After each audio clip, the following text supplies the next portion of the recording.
Okay, I'm recording. Perfect. Okay, so we're doing case study one, charge nurse, dark hours. These are the people that are in our group. We've got Haley, Jillian, me, Kitty, and Teresa. And then we're gonna do the next slides are our discussion questions. So our first question is, what leadership theories, choose at least two, do you believe Trey would utilize during the different periods of the night, pre-disaster, during disaster, and post-disaster? Cite specific behaviors you believe Trey would exhibit in each leadership style he would have used. For reference, I have on the right all the leadership styles. So we're thinking pre-disaster first. Does anyone want to go first? So I can talk. So kind of just to give like a little background on the case study to begin with. So the case study is about a charge nurse who is in the ICU step down unit. They have a census, typically about 30, and they hold about 32 beds. On their unit, they have RNs, they have PCNAs, and they have a unit clerk. Their RN ratio is 1 to 3, and their PCNA ratio is 1 to 6. And their charge nurse does not have an assignment in those numbers. At night shift, 60% of their staff is new staff, which means that they are less than 24 months post graduation. And then they had about 10 nurses who were going into graduate school as well. So they do have some experienced nurses. So this case study kind of talked about a situation where the power went out in a storm and the backup generator did not work. And so this charge nurse was put into a situation where he had to prioritize patient safety. So when I think about Trey, who was the charge nurse, when I think about pre-disaster, I think that's hard to think because we don't have a lot of information on him pre-disaster, other than he mentions that he prides himself in maintaining a well-functioned team. And he does have 60% of his staff as like new grads. So I like envision him as having some type of servant leadership style with the new grads, especially with new grads. We want to build them up. We want to focus on growth, and being a servant leader to these individuals can help them grow on their confidence and in their nursing careers as well. Trey probably uses some type of healing from the servant leadership to check on the well-being of his new staff members. The ICU step down is also just a heavy floor in general, and so it can be overwhelming for them. Um, I think about myself. I work in a neonatal ICU, and so when I first started, it was like very overwhelming and a lot to learn. So even with those critical care classes and ACLS, it can become overwhelming. And so having the support of a leadership member can definitely help with some of that. All right, so I'll add to that. So I said that I think that he again, like, we didn't get a lot of background information, but I said inclusive and servant. I said servant because of the same reasons you did, because I said servant leaders' success depends on how well their team develops and grows, and they build a strong belief in the followers, which allows followers to achieve their potential and success. I think Trey would use this leadership style because 60% of the nurses on night shift are newly licensed RNs. So he knows that the more he pours into these newer nurses slash followers, the better nurses they can become, therefore making him have a stronger team. So that's why I chose servant. And then inclusive, I said because it says, like Teresa said, that he has like a diverse like staff. He has nurses, educators, nurse specialists, PCAs, UCAs, other charge nurses, nurse managers, and assistant nurse managers. And I said, I presume that Trey um behavior models okay, I presume that behaviors Trey models with this diverse group is appreciates all views and contributions, incorporates members' knowledge, skills and abilities, and invites input from others like AKA managers and shares decision making. And then like those quotes I like took from the book. So does anyone else have anything that they want to add? Okay. Yeah, I can add to, so you guys both mentioned servant leadership, I think, in the pre-crisis. I agree. And I also think humility is a part of servant leadership. It's also a part of a lot of leadership theories, but Mhm. I think you need humility in just a charge nurse role naturally because you are dealing with so many moving parts and so many unexpected situations that you need to you utilize humility to kind of grow from them and handle them better down the line. So I think just naturally he'll be a servant leader. I also think he probably has authentic leadership tied in. Authentic leadership, I think, is really important in healthcare. And as a charge nurse, I also think most charge nurses probably practice parts of authentic leadership, as it just creates trust in your staff. Hopefully, that's the case here. They didn't, again, give you a lot of information about pre-crisis, but it also promotes just self-awareness in the charge nurse role and making sure that he's making right decisions, correct decisions in terms of staffing and prioritizing care and making assignments. Authentic leadership also includes self-discipline and integrity, which I also think is just really important as a charge naturally. All right, Haley, do you have anything you want to add? Yeah, so I think those are all really good points. I didn't think about inclusive leadership. I think that's a great one when you consider all the different um, roles of team members that you have on the unit. Kind of piggybacking off of what Jillian said, I listed authentic leadership too, but mostly just thinking about the new grad perspective. So um, the big takeaway I had with that was, role modeling and being Mhm. somebody that they can learn from. But yeah, I would agree with everything you guys have said so far. Perfect. Are we ready to move on to during disaster? Yeah, sure. Mhm. All right. All right. So next is during disaster. Does anyone want to lead the charge for this? Let's see. I can. Okay, perfect. I brought up transformational leadership. I think also, again, humility is really important in crisis.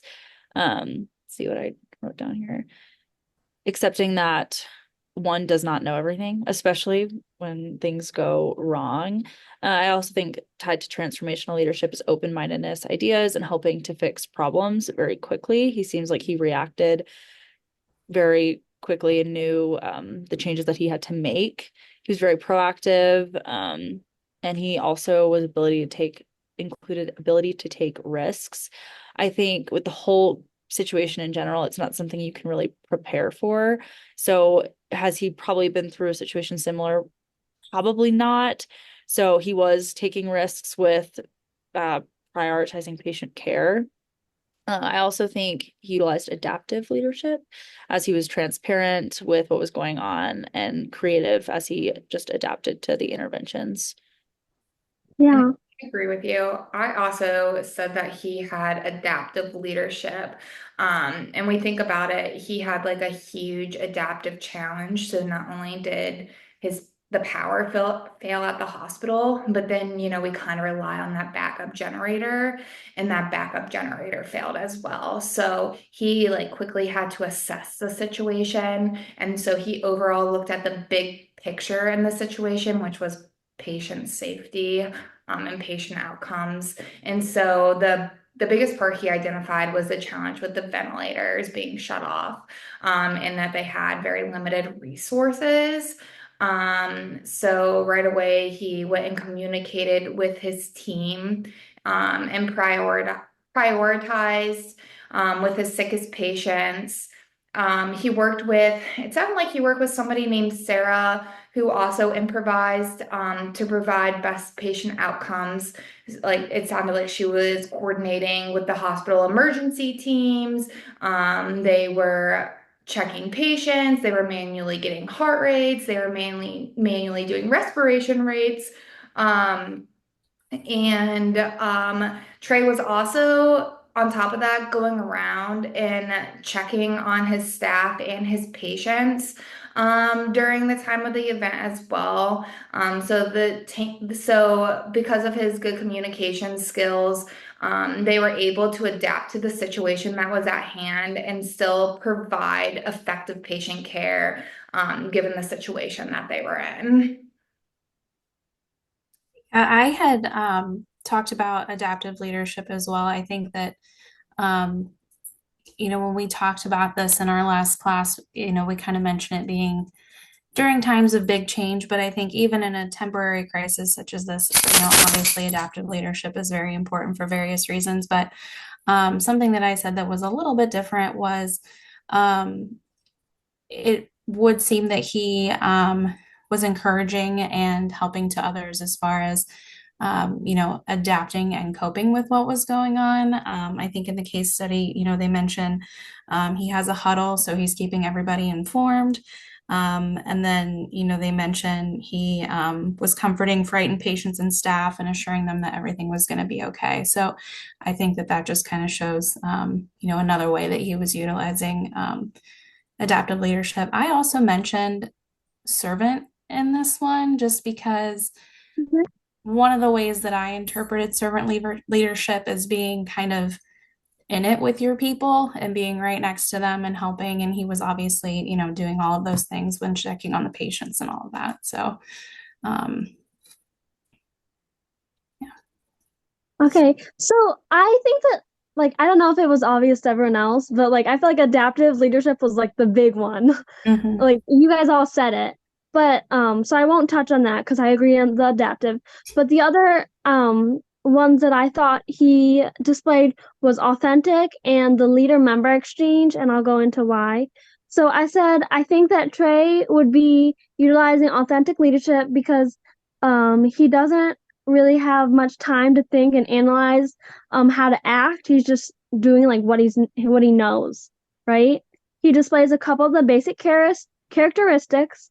They have a strong sense of purpose. Trey knows his purpose is to help save as many lives as possible by directing others on how to act. They have strong values and about the right thing to do. Trey wants to save lives any way he can. That is the right thing to do, and he shows that he values all lives. And I said that he shows like the right thing, like all lives. Is like he's not picking like, oh, this is my favorite patient. Like I'm gonna make sure that they get like the red plug. Like he's like doing it off of being fair and all that. And then I said they demonstrate self-discipline and act on their values. Trey's self-discipline gives him the energy to stay focused on the patients and helping his staff save lives. And then for the leader member exchange, I said in the Trey's leadership section of um, it said that said that communication was key. This shows that he may have been using the LME because that theory says that effective follower relationships are marked by high quality communication in which leaders and followers demonstrate a high degree of mutual trust, respect, and obligation towards each other. Trey is trying to create a greater understanding and higher productivity. So, do you guys kind of understand like why I chose those ones? Yeah. Mhm. Okay. Do we have any questions or are we ready for post disaster? Post disaster it is. Okay. All right. I can start. Okay. So I included authentic leadership here instead of in my during. Mhm. Um, well, I think authentic leadership still important in healthcare, right? It creates trust in your staff. And I think also it's establishing his self-awareness in his charge role post-crisis, so much has happened. It teaches you kind of how to move on and grow from it. He's also being transparent with his staff. I know it says Trey reflected on the night, the teamwork, resilience, and unwavering dedication. I also think that ties in adaptive leadership as well. I just think he's being transparent also regarding the crisis. I think he incorporates some self-discipline for preparing for future crises that are similar and just adapting to change and how to prevent I mean, I guess he can't really prevent the situation, but prevent maybe problems that he had hit throughout the crisis that maybe could have been avoidable. I also have to agree with you, and I also said I feel like post-disaster he was displaying like authentic leadership, and I really touched on the point of self-awareness because after everything that had happened, again, like you had said, he was able to reflect upon the situation and realize too like what he could have done differently to be better prepared for the disaster. I think that he talked about going and looking at the unit's like disaster policy so that he knows what to expect next time he's in a situation like that. And then he was also able to reflect on his team's hard work and dedication that they had to the unit that night. Mhm. Yeah. I said, so I agree. I said authentic leadership as well. And I said it because of the self-awareness, but I also said because the book says that authentic leadership can develop in people over a lifetime or triggered by a critical event. And I said that this could definitely classify as a critical life event. Absolutely. Yeah, it sounds like we were all kind of on the same page as far as authentic leadership and the self-awareness. Somebody may have mentioned this already, and I know Kitty, you pointed out that adaptive is obvious, is an obvious one, but I think even in the post-disaster period, you could kind of apply that to reviewing disaster protocols and making sure that he's prepared for something like that to happen again. Yeah. Um, for I also said transformational, and I said, and I looked I looked a lot through the slides and the book to make sure that I was doing the right definitions. But I said two traits of transformational leadership, according to our lecture, is they lead by inspiring with energy, enthusiasm, and compassion, and they create and sustain organizational change through trusting deep relationships they've cultivated. This made me think of Trey because he became part of a legend, and people look up to legends because they inspire. So Trey is inspired to use his energy and enthusiasm to create a more prepared unit and better environment for patient care. Plus, he has compassion for his team because he marvels at their abilities to adapt. In lessons learned, it says that the nursing bond strengthened, which I took as they learned to lean on each other and Trey more. And then Trey has most definitely cultivated deep, trusting relationships with his nurses and staff.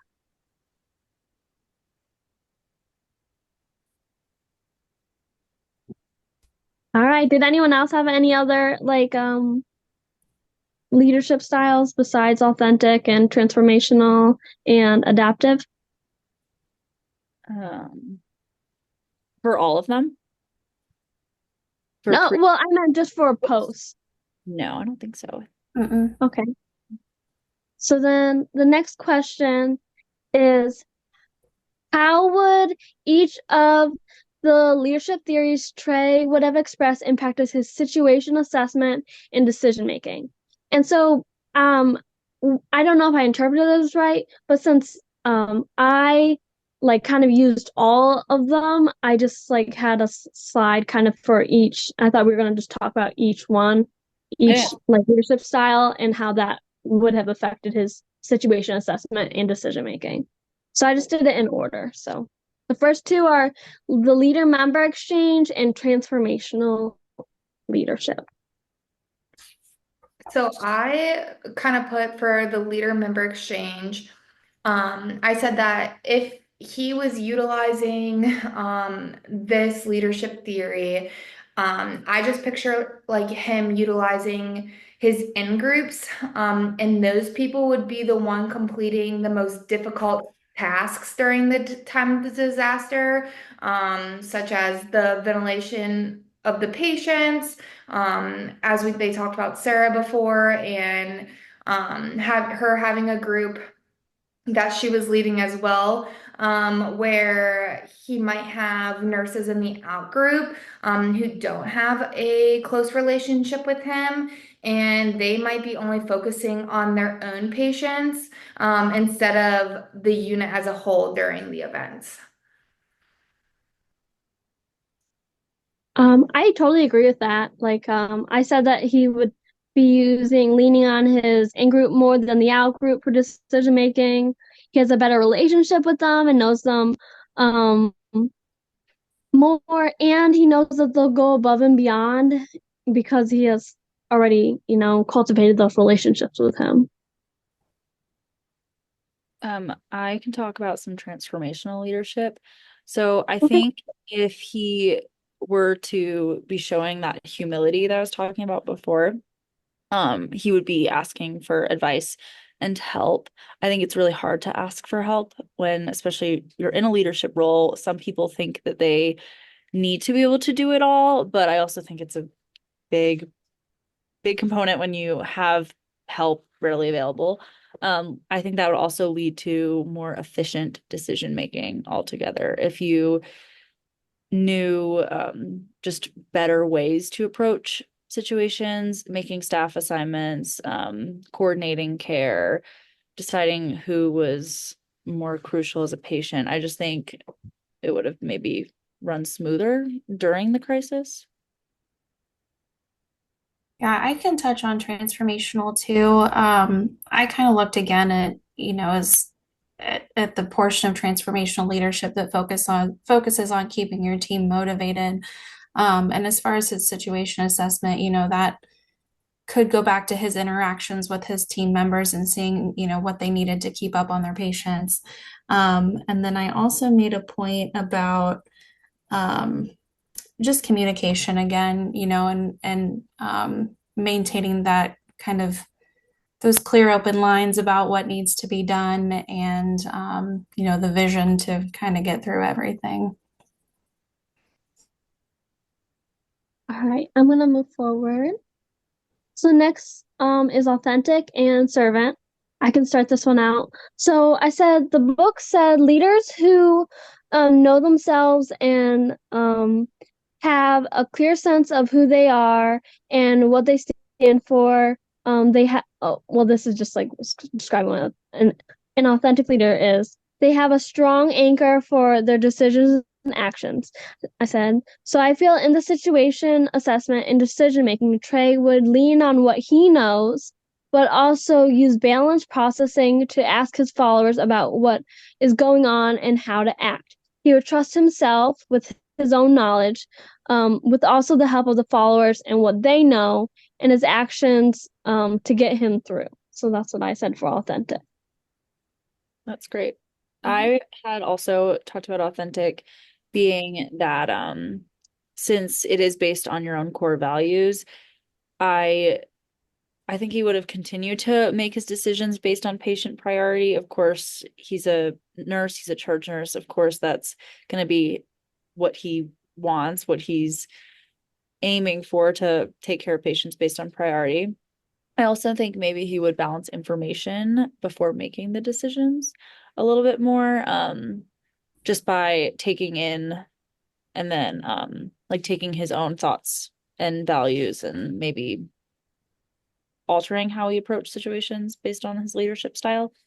Yeah, I think that kind of goes with the like balanced processing. Like he kind of like would like weigh like the whole situation before just like, you know, Right. jumping in, I guess. Mhm. Servant? So I looked at servant as in this situation, I think that he could prioritize his active listening to really understand the needs and the concerns of his team. I think he would use um the like this to guide him in his decision making, such as patient care, and then again those like resource allocations. So he is gathering feedback from his team and then making a more informed decision and then adjusting his strategies as time went as time went on during the disaster based off of like what his team was saying. And I think like this is important because then it allows team involvement. He is kind of the head person, but I mean all the nurses are the ones who are there working on the unit and working with those patients. And so as they're going through this disaster, they're the ones who kind of understand best what is going on in the situation and then kind of what they need to do going forward. I think that's a great point. I didn't think about that because I said that I kind of said like the opposite. Like I said that I thought that um he would kind of be making the decisions mainly by himself because the followers are less experienced and so they're looking to him. So I didn't see that. So I think that that's a good point. Yeah, I think that's a good point too. I didn't think of that either. Right. Ready for adaptive and inclusive?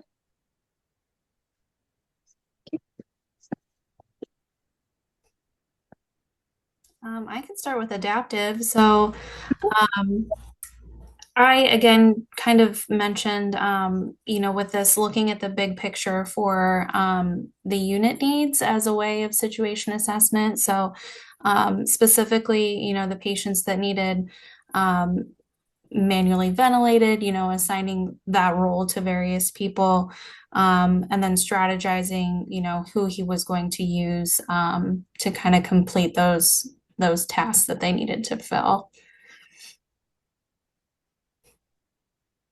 I think for adaptive, it would have probably encouraged a lot more collaboration among Mhm.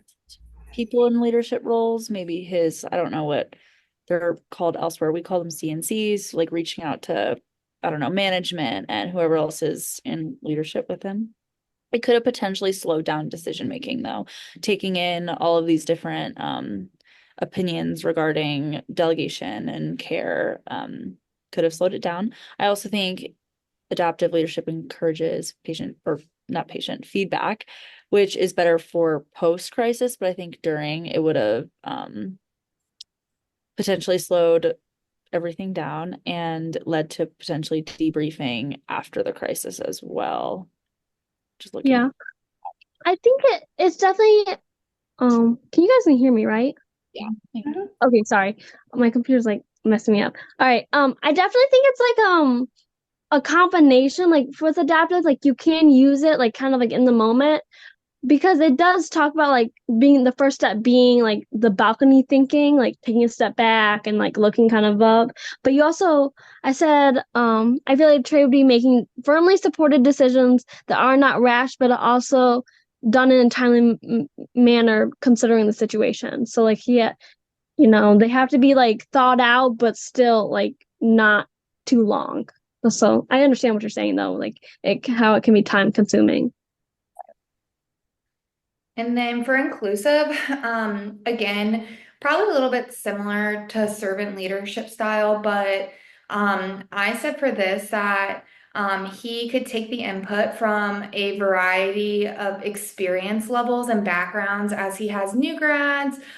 He has people who are going to graduate school, probably people who have worked on the unit for a long time and people who have not. And then taking that input and allowing him to have a more like comprehensive understanding and input from different members. And then he can assess different aspects of the crisis with patient needs and challenges, and then just kind of get viewpoints from everyone to make his decisions throughout the night. And I think that's really important because we only know what we know. And so everyone might know something a little bit different. So this will really help him like be able to have a better night throughout the night. Yeah. I'm sorry, my computer, like my like video's not loading, but like obviously my phone's working. So before we move on to the next question, which is kind of about ourselves, does anyone want to say like any like reflection of what this like kind of showed you about leadership or like what it kind of like reminded you of? I mean, it reminded me, and we'll get into it, but of situations I dealt with and how the situation's very comparable. And my leadership style, I think, aligns with how he approached the situation. It was different, but it just, I don't know, showed me about my situation. Mhm. Yeah.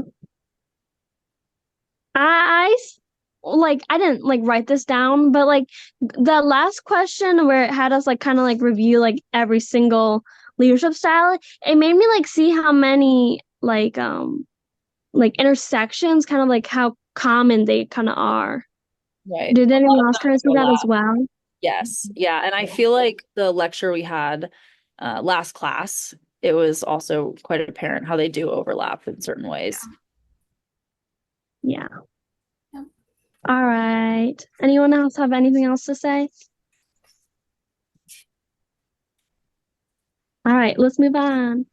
All right. So the next question is, have you been involved in a crisis? And then if you have, what did you learn from the situation about your leadership style and how you communicated? So for this one, I just assume that we'll just go like down the line or whatnot.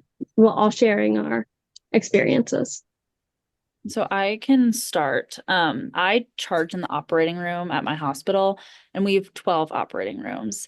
It happened at the worst possible time where it was staff turnover during lunchtime, and our Epic went down entirely. If you logged out, you couldn't get back in.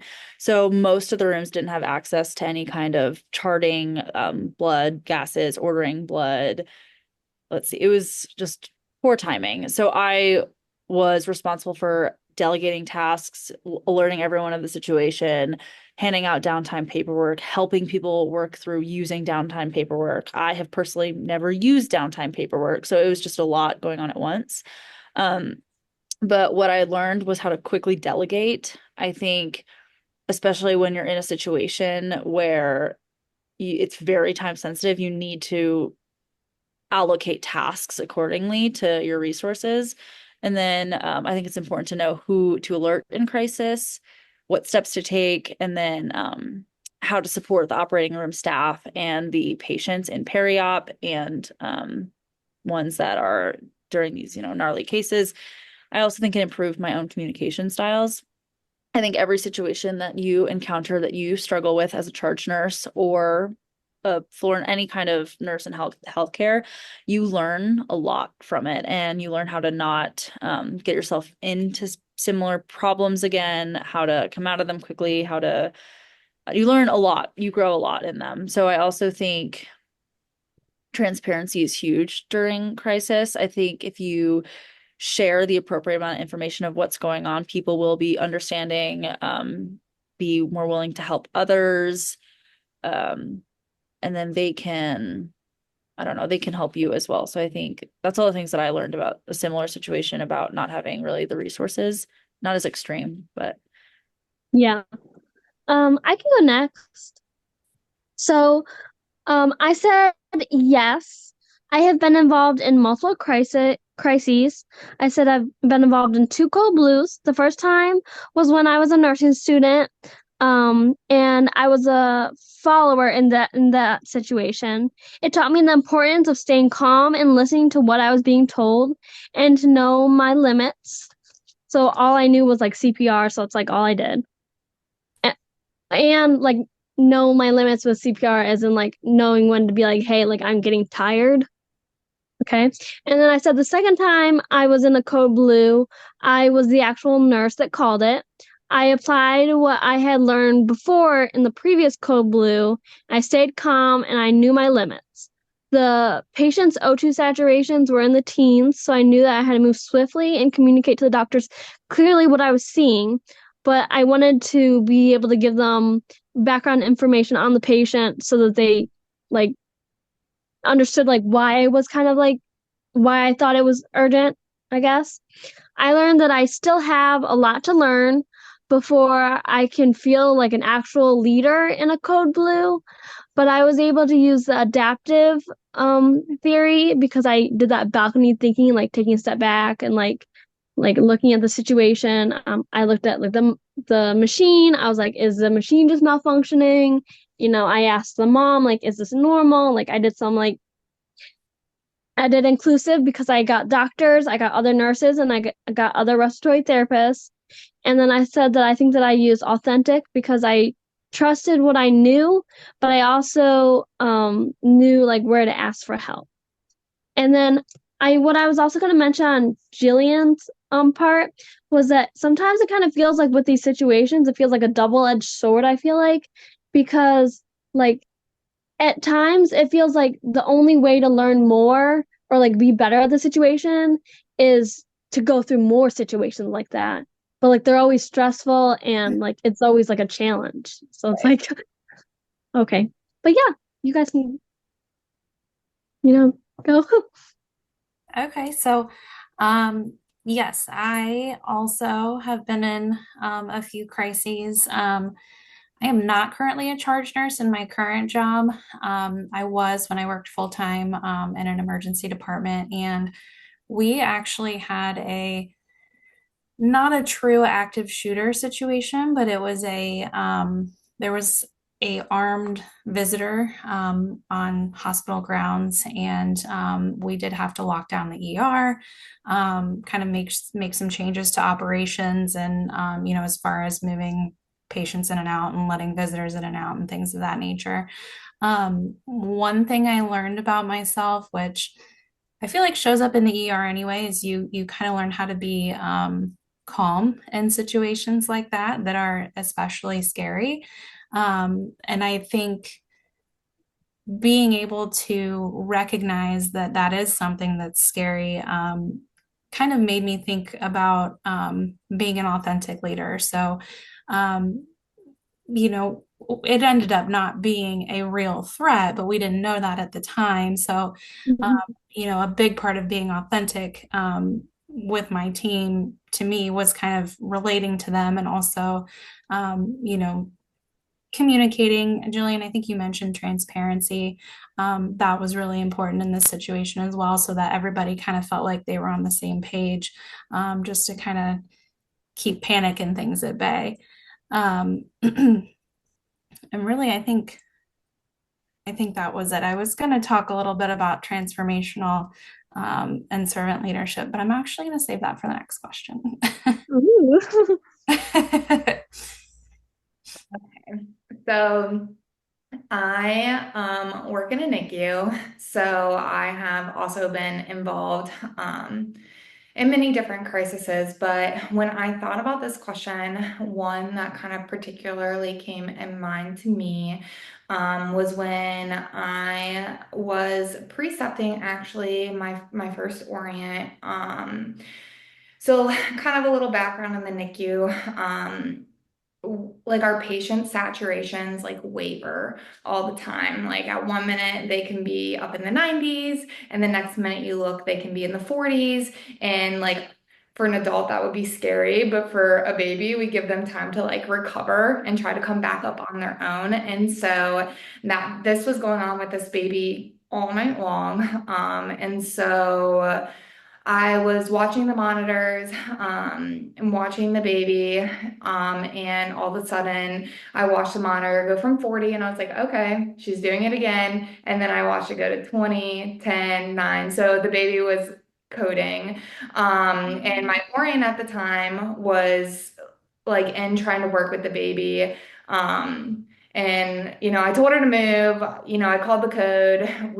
I did all the communication with the doctors and everything. But I think something that I learned from this situation was I moved my Orient out of the way and I didn't let her be involved in that situation. And kind of looking back on it now and looking at my leadership style and just how much I've grown as a nurse, and like now if something like that were to happen, I do want like my Orient to be involved in that situation and like really learn from that situation, and kind of let them be the one that takes lead, in what's going to happen in that situation, because that's really the only way, that they are going to be able to learn. And so I think it's a lot of self-awareness for me, because it's easy for me to take over in the situation because I know what to do, and instead of just like trying to talk them through it. Yeah, I Yeah, think oh, no, go ahead, Jillian. I think that's really hard, um, Mhm. especially in a crisis. You have to almost put, or you immediately put teaching just to the side because you just know that you need to do your job and you need to care for this person, this baby. But I totally understand what you're saying, as in this is an opportunity for this Orient to really know what's going on and to learn. It's so hard, It is. but it also is so important. It's Yeah. difficult. Yeah. Yeah. I was gonna say like I understand like what you're saying, but um I think it also is important to do like debriefing and things like that, and I think that that's also an opportunity where an area where you can like teach and stuff. So even if like you do, you know, you could be like, hey, well, were you watching me do this, and did you understand why I was doing that? And but like I think it's awesome that you're able to kind of be like take a step back and be like, wait, I should have done this, and like be more self-aware. I think that's awesome. All right, ready for the next question? Sure. Okay, so this is the last question. It is, if you were in a crisis again, what would you change given the information on leadership theory and communication styles? Please be specific in your response. Do you guys just want to go in the same order? Yeah, I can That's start. fine. Okay. I would have leaned a lot more into my authentic leadership styles. I would be a lot more purposeful of my conversations regarding the crisis. I also think it would have been a lot more time efficient. I felt myself repeating myself quite often to different people when it was just really taking up time and no one could chart. I also would have still disclosed all of the information, which would have just been exhibiting that honesty, which establishes trust in authentic leadership. I would have been responsive to other people's needs during the crisis, realizing staff may need more support than normal. How can I help you? Who can I call to help you if I can't help you? And then I rely heavily on past experience as a charge nurse. Um, I will utilize the skills that I've established in past crises and include them in future problems that I may have, which is just the way I approach hopefully communication and any kind of problems that I encounter, which all encompasses authentic leadership. Yeah, that's awesome. All right, so I think that like one thing I need to like address is that like I have not been a charge nurse, and that for both of my code blues, like even my second code blue, like even though I was like a leader, like kind of in the beginning, I took more of a follower like role in the end. So I said that if I was involved in another code blue, I'd probably not change much of like what I did, except for just kind of strengthen like what I did do. I said, in no way was I perfect at responding, but I think the theories I did use were foundational when in a co-blue. You want to rely on a diverse team with different abilities to help guide and help. I said you want to be able to react fast but accurately to know what you're dealing with before you overreact or underreact. And I said, and you want to trust your knowledge and capabilities to make decisions, but also know when to ask for help or pass the torch.